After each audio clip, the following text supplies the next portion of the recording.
THV 11's Jade Jackson is live outside the Pulaski County Courthouse to explain what's different this election. Jade.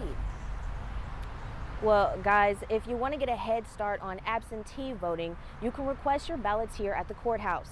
Now, earlier I spoke with election heads as well as city officials, and they broke down for me everything voters will need in order to cast their vote, either early or on election day.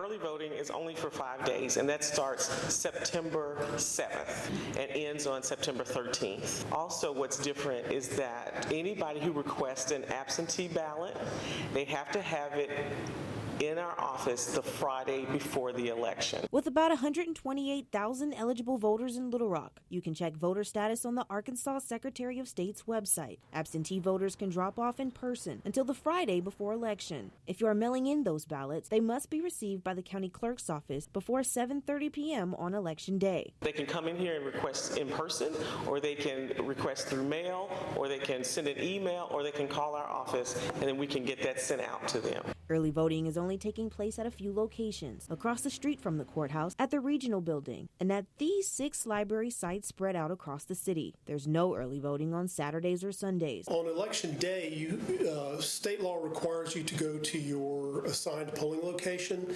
That's based on where you live. Election day voters will have 57 polling sites spread out across the city. Any updated polling locations can be found online. We'll have all the voting machines out there in the polling places, and after the polls close, we'll tabulate the votes and report them to the public.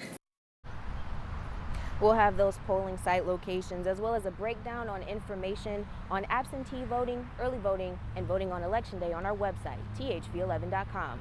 Reporting live in Little Rock, Jade Jackson, THV 11 News.